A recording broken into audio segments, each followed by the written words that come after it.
کھڑے ہو کے پڑھ سکتی ہیں کھڑے ہو کے لازمی پڑھیں، پھر بیٹھنا جائز نہیں ہے فرض نماز میں، اور اگر کھڑے ہو کے پڑھنا ممکن نہیں ہے تو پھر بیٹھ کے پڑھ لیں، پاؤں فولڈ کرنا ممکن نہیں ہے تو قبلے کی طرف پاؤں کر لیں سیدھا۔ اچھا بھائی، عبداللہ صاحب ملتان سے پوچھتے ہیں، اچھا یہ تو ہو چکا ہے۔ محمد قاسم انڈیا سے، پہلی قوموں نے دعوت کا کام کیا ہے یا نہیں کیا؟ سب قوموں نے دعوت کا کام کیا ہے، نہی عن المنکر ہر ایک پر فرض رہا ہے ہمیشہ سے، البتہ چونکہ نبی صلی اللہ علیہ وسلم آخری نبی ہیں تو جس اہتمام کے ساتھ اس امت پہ نہی عن المنکر کو فرض کیا گیا ہے اس اہتمام کے ساتھ پچھلی امتوں پہ نہیں تھا، کیونکہ اب کوئی نبی نہیں آئیں گے۔ باقی نہی عن المنکر امر بالمعروف یہ ہمیشہ سے ہر ایک پہ فرض رہا ہے۔ انڈیا سے کسی نے پوچھا ہے، میرے والد ایک دکاندار ہیں، اگر میں اسکالرشپ میں اپنے والد کو بے روزگار ظاہر کروں اور مجھے اسکالرشپ مل جائے تو کیا یہ حرام ہوگا؟ باقی یہ کیا لکھا ہے، کرائٹیریا پر تو میں پوری اترتی ہوں، نہیں جی آپ بے روزگار ظاہر کریں تو یہ جائز نہیں ہے، اور پھر وہ اسکالرشپ بھی آپ کے لیے حلال نہیں ہے، کیونکہ جھوٹ بول کے اسکالرشپ لی جا رہی ہے تو وہ دے اس لیے رہے ہیں کہ بے روزگاروں کے لیے ہے نا، وہ تو طیب خاطر دل کی خوشی کے بغیر کسی کا مال کھانا جائز نہیں ہے۔ میرا آج گلا کافی خراب ہوا ہے تو اس لیے میں ذرا سلولی ریکارڈ کروا رہا ہوں۔ انڈیا سے کسی نے پوچھا ہے، میرے شوہر بہت غصے والے ہیں، چھوٹی چھوٹی غلطی پر تانے دیتے ہیں اور میرے گھر والوں کے بارے میں بھی تانے دیتے ہیں، معاملہ زیادہ نہ بگڑ جائے اس لیے میں اپنے میکے میں نہیں بتاتی ہوں۔ میرے شوہر مجھے کچھ بھی لا کر دیں تو احسان جتاتے ہیں کہ تو اس لائق نہیں، کوئی بھروسہ نہیں کہ کس وقت کس بات پہ بگڑ جائیں، مجھے بہت بے عزت کرتے ہیں، اگر میری غلطی نہ ہو اور میں جواب دوں تو مجھے مارتے بھی ہیں، میں بہت پریشان ہوں، رو رو کر میری طبیعت خراب ہو جاتی ہے، میری مدد کیجیے۔ دیکھیں آپ اپنے گھر والوں کو بتا دیں، معاملہ بگڑ جائے تو بگڑ جائے، اتنا بگڑ گیا اور کتنا بگڑے گا۔ تو بعض لوگ محبت سے نصیحت سے بات سمجھ لیتے ہیں، بعض لاتوں کے بھوت ہوتے ہیں ہاتھوں سے نہیں مانتے۔ شادی خوشیوں کے لیے کی جاتی ہے، اس لیے نہیں کی جاتی ہے کہ معاملات بگڑے اور مارے کھائیں اور بلا وجہ کی جو ہے نا تانے سنتے رہیں۔ مجھے نہیں پتا آپ سچ بول رہی ہیں غلط بیانی کر رہی ہیں، بعض دفعہ شوہر غلط بیانی کر رہا ہوتا ہے بیوی کے بارے میں، بعض دفعہ عورت غلط بیانی کر رہی ہوتی ہے، جو جب تک دونوں طرف سے حالات نہ سنے جائیں بات پتہ نہیں چلتی کہ اصل معاملہ ہے کیا۔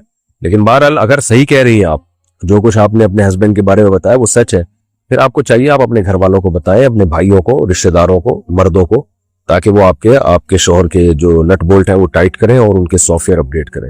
پاکستان سے کسی نے پوچھا ہے، بیماری کے لیے کوئی وظیفہ کر سکتے ہیں؟ ٹک ٹاک پر ایک مولوی صاحب تھے جو کہہ رہے تھے کہ 1,25,000 مرتبہ یا سلامو پڑھو تو کوئی بیماری ہو نکل جائے گی، تو یہ وظیفہ صحیح ہے یا نہیں؟ ان مولوی صاحب سے پوچھا آپ نے کہاں سے نکالا یہ، ٹھیک ہے نا، ان سے پوچھا اس کی دلیل کیا ہے۔ پاکستان سے کسی نے پوچھا ہے، میری تنخواہ اور بچت اتنی نہیں ہے کہ میں اور بیگم حج پہ جا سکیں، میرے والد نے میرے لیے 2 پلاٹ خریدے ہوئے ہیں، ان پلاٹوں سے مجھے کرایہ یا کسی قسم کی آمدنی نہیں ہوتی، اگر اس پلاٹ کو فروخت کر کے حج کے اخراجات نکل سکتے ہوں تو کیا میرے لیے ان پلاٹوں کو فروخت کرنا لازم ہے؟ اگر آپ کے والد صاحب نے آپ کے لیے خرید کے آپ کو ہینڈ اوور کر دیے، وہ قبضے میں دے دیے، پھر وہ آپ کی ملکیت میں، تو پھر آپ پر لازم ہے کہ ان پلاٹوں کو فروخت کر کے آپ حج کریں۔ اگر حج کی درخواستیں جب جا رہی ہوں گی نا اس وقت تک یہ پلاٹ آپ کی ملکیت میں رہیں گے اور استعمال میں نہیں آئیں گے، تو پھر آپ پر واجب ہے۔ ہاں اس سے پہلے آپ کرائے پہ دے دیتے ہیں یا کچھ اس میں بنا کے رہنا شروع کر دیتے ہیں تو پھر لازم نہیں ہے، لیکن جب ایک دفعہ حج فرض ہو جائے تو پھر ثابت نہیں ہوتا۔ ہاں پاکستان سے کسی نے پوچھا ہے، کچھ سال پہلے میرے دونوں پاؤں کے آپریشنز ہوئے تھے، ابھی بھی مجھے ننگے پاؤں اور جوگرز کے بغیر چلنے میں تکلیف ہوتی ہے، کیسی حالت میں حج یا عمرے میں احرام کے ساتھ جوگرز پہنے جا سکتے ہیں یا چپل یا سینڈل مرد کے لیے ہر حال میں پہننا لازم ہوگا؟ مجبوری میں پہنے جا سکتے ہیں، لیکن پھر ایسی صورت میں آپ کو دم دینا پڑے گا، تو کتنے دن تک آپ پہنیں گے سلے ہوئے جوتے وہ اس کی ڈیٹیل کے بعد بتایا جا سکتا ہے کہ دم واجب ہے کتنا واجب ہے۔ محمد حسنین ملتان سے، کیا کوئی ویڈیو گیم کھیل کر اس کے گیم پلے کی ویڈیو سے آنے والی کمائی جائز ہے؟ گیم کھیل کر اس کی ویڈیو مختلف سوشل میڈیا چینلز پر اپلوڈ کر دی جاتی ہے اور وہاں سے جتنے لوگ اس ویڈیو کو دیکھیں گے اتنی کمائی ہو جاتی ہے، کیا یہ جائز ہے؟ وہ اصل میں ایڈ کی کمائی ہوتی ہے، جتنے لوگ گیم دیکھتے ہیں اتنے لوگ ایڈ بھی دیکھتے ہیں، تو جتنے ایڈ دیکھتے ہیں کمپنیاں اتنے ہی پیسے دیتی ہے، تو اگر اتنی صورتحال ہے تو پھر جائز ہے۔ محمد معاویہ خانپور سے، ہم جو باتوں باتوں میں اللہ کا واسطہ، رسول کا واسطہ یا صدیق کا واسطہ کہتے ہیں تو کیا ایسا کہنا جائز ہے؟ جائز ہے، اس کا مطلب یہ ہوتا ہے رسول کے واسطے کا کہ تم بھی نبی کے امتی ہو، میں بھی اس نبی کے امتی ہو، تو ہم دونوں ایک ہی پیغمبر کے امتی ہیں، اس رشتے کا خیال کر لو، یہ نیت ہوتی ہے۔ اگر اس نیت سے کوئی کہتا ہے تو جائز ہے، اس کے علاوہ کوئی اور نیت ہے تو پھر جائز نہیں ہے۔ محمد حسنین ملتان سے بہت لمبا سوال پوچھا انہوں نے، کیا ویڈیو گیم کی اپلیکیشن بنا کر گوگل ایڈسنس سے کمائی لینا جائز ہے؟ ویڈیو گیم جیسے کہ آپ جانتے ہیں دور حاضر میں صرف وقت کا ضیاع نہیں رہا بلکہ کمائی کا بھی مستقل ذریعہ بن چکا ہے، ایسے مسلمانوں پر شریعت کا کیا حکم لاگو ہوگا؟ یہ وقت ضائع کرنے کا بہت بڑا ذریعہ ہے، کمائی کا ذریعہ تو اس سینس میں ہے کہ پیسے مل جاتے ہیں، لیکن لوگوں کا ٹائم ضائع کرا کے پیسے کمائے جا رہے ہیں، یوں کہنا چاہیے اس کو. تو اس لیے یہ نہیں کہا جائے گا کہ یہ ٹائم ویسٹنگ نہیں ہے، بلکہ یہ تو کمائی کا ذریعہ ہے. بھائی کمائی کا ذریعہ غلط چیز کو بھی تو بنایا جا سکتا ہے نا. تو بہرحال ویڈیو گیم کی کمائی جائز ہے، لیکن بہت ہی ناپسندیدہ، نامناسب ہے. ٹائم سب سے زیادہ قیمتی چیز ہے. الوقت انفس ما علیت بحفظہ واراہ اسہل ما علیک یضیع. شاعر نے کہا ہے کہ سب سے قیمتی چیز جس کی تم حفاظت کرو وہ ٹائم ہے، لیکن میں دیکھتا ہوں کہ تم سب سے زیادہ اسی قیمتی چیز کو برباد کرتے ہو. اس لیے ویڈیو گیم کے علاوہ کوئی اور کام کرنا چاہیے. بہرحال آمدنی حلال ہے کیونکہ وہ ایڈ کی آمدن آتی ہے، وہ میں کئی بار بیان کر چکا ہوں. چلیے یہ والا مسئلہ لمبا ہے. پاکستان سے کسی نے پوچھا ہے، میں ایک ٹریکنگ کمپنی میں کام کر رہا ہوں جہاں میں امریکہ میں ڈرائیور کے لیے سامان بک کرتا ہوں جو وہ ایک جگہ سے اٹھا کر دوسری جگہ پہنچاتے ہیں. میرا کام سامان لینا اور ڈرائیور کو دینا ہے، لیکن کمپنی کا مالک ایک دھوکے باز ہے. وہ ڈرائیوروں کے ساتھ اس طرح معاہدہ کرتا ہے کہ وہ 2 ہفتوں میں کمپنی چھوڑ دیتے ہیں اور معاہدے کے مطابق انہیں کافی رقم مالک کو ادا کرنی پڑتی ہے. ڈرائیور یہ جانتے بوجھتے ہوئے بھی کام پہ راضی ہو جاتے ہیں. اس سامان کے کرائے سے جو رقم مالک کماتا ہے وہ زیادہ تر ڈرائیوروں کو ادا نہیں کی جاتی، اور اگر کوئی مشکل حالات ہونے کے باوجود جاری رکھے تو وہ اسے کمپنی سے نکال دیتا ہے. مجموعی طور پر ڈرائیوروں کو ان کے کام کی ادائیگی نہیں کر رہے ہیں. وہ ڈرائیوروں کو ان کے کام کی ادائیگی نہیں کر رہے ہیں. کچھ ڈرائیوروں کو آدھی تنخواہ ملتی ہے، کچھ کو تنخواہ بھی نہیں دی جاتی. جب میں نے شروع کیا تو مجھے اندازہ نہیں تھا کہ وہ ایسا کر رہے ہیں. مجھے 3 مہینے پہلے پتا چلا، اور میرا کام اس سے مکمل طور پر آزاد ہے جو وہ کر رہا ہے. میں اپنا کام کر رہا ہوں جس میں کوئی ایسی سرگرمی شامل نہیں ہے جو انہیں دھوکہ دیتی ہے. صرف ایک چیز جو مجھے لگتا ہے کہ میں غلط کر رہا ہوں وہ یہ ہے کہ میں نئے ڈرائیور کو نہیں بتا رہا ہوں کہ آپ کو آپ کے پیسے نہیں ملیں گے. اس کا کیا حکم ہے؟ میری کمائی ہوئی تمام رقم حرام ہے یا اس میں سے کچھ حلال ہے؟ مجھے نہیں معلوم کہ اس نے کتنی رقم ادا کی اور کتنی رقم ادا نہیں کی، کیونکہ وہ ڈرائیوروں کو کبھی تنخواہ دیتا ہے کبھی نہیں. کیا میں ان کے لیے کام کرنا چھوڑ دوں اور جو رقم میں نے کمائی ہے اس کا کیا ہوگا؟ آپ کا کام اگر جائز ہے، جو کام آپ کر رہے ہیں، تو آپ کی تنخواہ حلال ہے.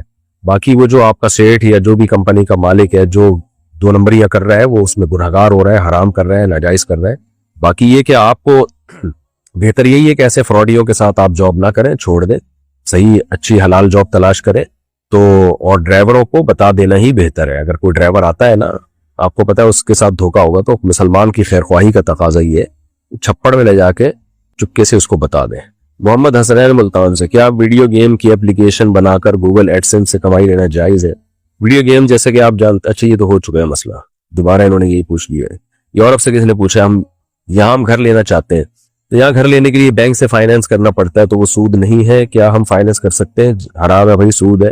جو بھی سودی بینک ہیں وہ سودی سسٹم کے تحت ہی فائنینس کرتے ہیں. تو آپ اسلامک بینک کی طرف جائیں اگر ہے، ورنہ فی الحال کرائے کے گھر پہ گزارا کریں اور اللہ سے دعا مانگیں. آپ اللہ تعالیٰ آپ کی مشکل کو حل کرے. عمر کراچی سے، میرے پاس تقریباً 18 سے 20 تولے سونا ہے. میرے شوہر اس کی زکوٰۃ دیتے ہیں. میں چاہتی ہوں کہ سونا بیچ کر حج پر جاؤں، مگر میرے شوہر اس پر راضی نہیں ہوتے اور نہ ہی کوئی دوسرا محرم ہے جس کے ساتھ میں جا سکوں. وہ برائے مہربانی مجھے بتائیے کہ ایسی صورت میں کیا کروں. مجھے بہت ڈر لگتا ہے کہ میری موت آ گئی تو یہ سونا میرے لیے وبال بن جائے گا. بالکل صحیح ڈر لگ رہا ہے آپ کو. 20 تولے سونا ہے تو آپ پر حج لازم ہے. جیسے ہی محرم کا انتظام ہو جائے آپ چلی جائے. شوہر اگر ناراض بھی ہو تو شوہر کی ناراضی کی پرواہ نہ کرے، لیکن محرم کا ہونا بہرحال ضروری ہے. محمد صاحب پاکستان سے، اگر کوئی شخص مقروض ہو اور اس کی ملکیت میں گھر ہے جس کو فروخت کر کے وہ اپنا پورا یا قرض کا کچھ حصہ ادا کر سکتا ہے اور اس کے ساتھ اپنی ضرورت کی رہائش کا انتظام بھی کر سکتا ہے، اس کے باوجود مقروض آدمی کا گھر نہ بیچنا اور قرض کی ادائیگی میں مزید تاخیر کرنا، جبکہ قرض خواہ مستقل طور پر اپنی رقم کی واپسی کا مطالبہ بھی کر رہے ہیں، کیا یہ شرعاً جائز ہے؟ یہ آج کل بہت سے لوگ کرتے ہیں، پیسے لے لیتے ہیں، کاروبار میں ڈوب گئے تو اب واپس نہیں کرتے، کہتے ہیں ہم کہاں سے دیں. تو میرے بیانات میں بھی یہ بات ہے، بھائی آپ جس گھر میں رہتے ہیں اس کو بیچ کے آپ قرض ادا کرو. کہتے ہیں یہ گھر کیسے بیچیں؟ بھائی صاحب کرائے پر رہو آپ. تو اگر کوئی شخص کرائے پر رہ سکتا ہے اور اپنا گھر بیچ کے پورا یا آدھا قرضہ ادا کر سکتا ہے تو اس پر شرعاً لازم ہے کہ وہ گھر بیچ کے قرضہ ادا کرے. نبی صلی اللہ علیہ وسلم اس شخص کی نماز جنازہ نہیں پڑھاتے تھے جس کی موت اس حال میں ہو کہ اس پہ قرضہ ہو. اتنی شدید وعید ہے اس پر. شہید کا ہر گناہ معاف ہوتا ہے، حدیث میں آتا ہے، قرضہ معاف نہیں ہوتا. تو گھر بیچیں اپنا. یہاں جان اٹکی ہوئی ہوتی ہے دیواروں میں، یہی پھر حب دنیا ہے. دیواروں میں نا جان اٹکی ہوئی ہوتی ہے کہ یہ میرا گھر. قبر میں جائے گا تو پتہ چلے گا تیرا گھر کون سا تھا. محمد معاذ باول نگر سے، اگر کوئی شخص مسلمان ہونا چاہتا ہے تو اس کا کیا طریقہ ہے؟ کیونکہ میں نے دیکھا ہے کہ کچھ علماء دوسرا کلمہ کچھ پہلا کلمہ پڑھاتے ہیں، اور کیا کلمہ پڑھنے سے پہلے غسل کے فرائض ادا کرنا کفر سے توبہ لازم ہے. دیکھیں، پہلا کلمہ پڑھائیں دوسرا کلمہ پڑھائیں، دونوں جائز ہیں. ہر غیر مسلم کو اسلام قبول کروانے کا طریقہ دوسرے سے مختلف ہوتا ہے. کلمہ توحید تو سب سے پڑھوایا جائے گا، نبی کی ختم نبوت کے اقرار سب سے کروایا جائے گا، وعدہ لیا جائے گا کہ میں نماز قائم کروں گا، زکوٰۃ دوں گا، حج کروں گا، رمضان کے روزے رکھوں گا، اور جو بھی شرعی احکام ہے ان کی پابندی کروں گا، یہ توبہ کروائی جاتی ہے۔ پھر دیکھا جاتا ہے اس کا کس مذہب سے تعلق ہے، اگر وہ ہندو ہے تو پھر اسے یہ پچھلے مذہب سے دستبرداری کا اعلان کروایا جائے کہ میں ہندو نہیں ہوں، میں مندر میں نہیں جاؤں گا، میں بتوں کی پوجا نہیں کروں گا۔ اگر وہ عیسائی ہے تو اس کی زبان سے کہلوایا جائے گا میں حضرت عیسیٰ ابن مریم کو اللہ کا نبی مانتا ہوں، میں آپ کو اللہ کا بیٹا نہیں مانتا، آئندہ میں چرچ نہیں جاؤں گا، میں عبادت مسجدوں میں جا کے کروں گا، ایک خدا کو مانتا ہوں۔ تو یہودی ہے تو اس سے یہ بھی اعتراف کیا جائے گا کہ میں حضرت عیسیٰ ابن مریم کو اللہ کا پیغمبر مانتا ہوں، جو بغیر باپ کے اللہ نے اپنی طاقت اور قدرت سے پیدا کیے، میں معاذ اللہ ان کے نسب میں شک نہیں کرتا، حضرت مریم کو پاک دامن مانتا ہوں، اور پھر محمد صلی اللہ علیہ وسلم کی نبوت کا بھی اعتراف کیا جائے گا۔ تو جو بھی مذہب اسلام میں جس مذہب والا بھی داخل ہو رہا ہے نا، اس سے اس مذہب کے بارے میں لا تعلقی کا اظہار کیا جائے گا، بھئی اب میرا اس مذہب سے کوئی تعلق نہیں ہے، اور پھر اس کو جب مسلمان ہو جائے تو پھر بہتر یہی ہے کہ اس کو غسل کرایا جائے کہ وہ غسل کرے۔ فیروز صاحب یو پی سے، میری بیوی 3 سال سے اپنی ماں کے گھر ہے، بات کرتا ہوں تو طلاق مانگتی ہے، بدتمیزی کرتی ہے، پیسوں کی ڈیمانڈ کرتی ہے، وہ چاہتی ہے میں اپنے والد اور والدہ کو چھوڑ دوں، وہ بولتی ہے یا تو میرے ساتھ رہو یا اپنے ماں باپ کے ساتھ، کیا کرنا چاہیے؟ دیکھیں اگر آپ کے ماں باپ کی خدمت کرنے والا کوئی موجود ہے اور نہیں بن رہی بیوی کی ماں باپ کے ساتھ، تو بہتر یہی ہے کہ اس کو ماں باپ سے الگ قریب میں کہیں گھر لے کے دے دیں، تاکہ آپ ماں باپ کی خدمت بھی کرتے رہیں، بیگم کی خدمت بھی کرتے رہیں۔ اس کے بعد بھی وہ بدتمیزی کرتی ہے تو پھر آپ سمجھ لیں، سوچ لیں کیا کرنا ہے، رکھنا ہے یا چھوڑنا ہے اس کو۔ سعودی عرب سے کسی نے پوچھا، میں ایک طلاق یافتہ عورت سے شادی کرنا چاہتا ہوں، میں نے اپنے والد صاحب کو راضی کر لیا ہے، مگر میری والدہ کا کہنا ہے کہ طلاق یافتہ سے شادی کرنا ہماری فیملی کے لیے شرمندگی کا باعث ہے، برائے مہربانی رہنمائی فرمائے۔ بھائی یہ ابا سے بول دیں کہ ابا اگر ہماری کسی بہن بیٹی کو، آپ کی بیٹی کو یا ہماری بہن کو طلاق ہو گئی اور پھر کوئی دوسرا اچھا رشتہ آ رہا ہو اور وہ بھی یہ کہے کہ میں طلاق یافتہ سے شادی نہیں کروں گا کیونکہ بے عزتی کی بات ہے، تو آپ پہ کیا گزرے گی؟ تو اس لیے سوسائٹی میں اس کو ختم کریں، جہاں دل چاہ رہا ہے وہاں شادی کرو، طلاق یافتہ ہو یا کنواری ہو، اس سے کوئی فرق نہیں پڑتا، اس لیے کر لیں آپ ایسی کی تیسی۔ استغفر اللہ، یعنی آپ سمجھتے میرا اسٹائل چینج ہو جاتا ہے ان مسائل میں، تو یہ کوئی بے عزتی کی بات نہیں ہے۔ ہاں وہ لڑکی غلط خاندان کی ہے پھر بے عزتی کی بات ہے، تو طلاق یافتہ ہونا بے عزتی کی بات نہیں ہے، لڑکی کا خاندان ٹھیک نہیں ہے، لڑکی کی حرکتیں ٹھیک نہیں ہیں، تو بھلے وہ طلاق یافتہ ہو، بے شک وہ کنواری ہو، دونوں صورتوں میں اس سے نکاح نہ کریں۔ UAE سے کسی نے پوچھا ہے، حال ہی میں میرے بھائی کی وفات ہوئی ہے، ان کی وفات کے وقت سے ہم ان کے بچوں کی تعلیم لے کر کھانے پینے تک کی تمام ضرورات کا پورا خیال رکھتے ہیں، لیکن ہماری بیوہ بابی خاندان میں اور ان لوگوں میں جن کے ساتھ ہمارا اٹھنا بیٹھنا ان میں منفی باتیں کرتی ہیں، ان کی ضرورتیں پوری نہیں کرتی، ایسی صورت میں شرعی لحاظ سے ہمیں کیا کرنا چاہیے؟ ہوئے ہوئے ہوئے ہوئے ہوئے بھائی بیوہ بھابھی کی شادی کراؤ، جو گھر میں دوسرے بھائی ہیں ان میں سے کوئی ایک بھائی ان سے شادی کر لے یا خاندان سے باہر شادی کر لے۔ اب جو ہے جو بیچاری خواتین بیوہ ہو جاتی ہیں، کچھ کام وام بھی نہیں ہوتا، پھر غیبتوں کا پروگرام ہی چل رہا ہوتا ہے گھروں میں، تو اس لیے منفی باتیں تو وہ بیچاری کریں گی، اب چھوڑو ان کو، شادی کرا دو، مثبت باتیں پہ آ جائیں گی انشاءاللہ۔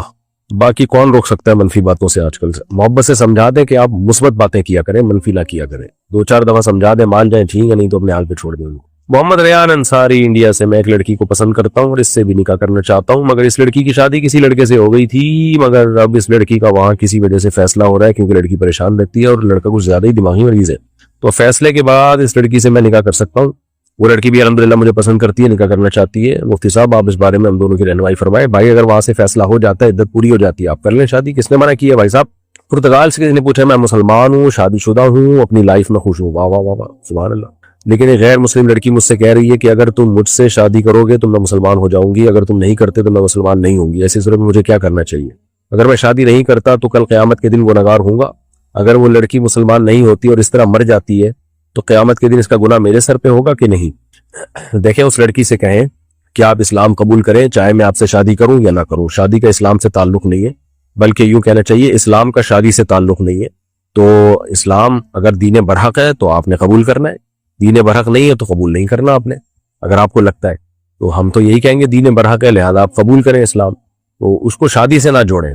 باقی یہ کہ بعض دفعہ یہ ہوتا ہے لڑکی کو دل سے اسلام پسند ہوتا ہے لیکن اس کو ڈر یہ ہوتا ہے کہ اگر میں نے اسلام قبول کیا تو مجھے کوئی سہارا دینے والا نہیں ہے، تو مجھ پہ آزمائشیں بہت آئیں گی، تو ایسی صورت میں غیر مسلم لڑکی مسلمان لڑکے سے کہتی ہے بھائی میں اسلام لاتی ہوں لیکن مجھے کہیں سہارا تو ملے، مجھے کوئی بیوی تو بنائے، تو اگر ہم بیوی بنانے کے لیے تیار ہو تو پھر میں یہ قربانی دینے کے لیے تیار ہوں، اسلام لے آؤں گی، اگر بیوی بنانے کے لیے تیار نہیں ہو تو میں یہ آزمائش میں نہیں آ سکتی، تو بھائی اس خاتون سے کہیں کہ دیکھیں اگر یہ مسئلہ ہے نا تو پھر آپ اسلام قبول کر لیں، اس کو ظاہر نہ کریں دنیا کے سامنے، یہ بھی ہوتا ہے بعض دفعہ نا کہ اسلام قبول کر لیں، تو آپ کو پتا ہے اگر بتا دیا اس نے تو بہت مارتے ہیں رشتہ دار، جان سے بھی مار دیتے ہیں بعض دفعہ.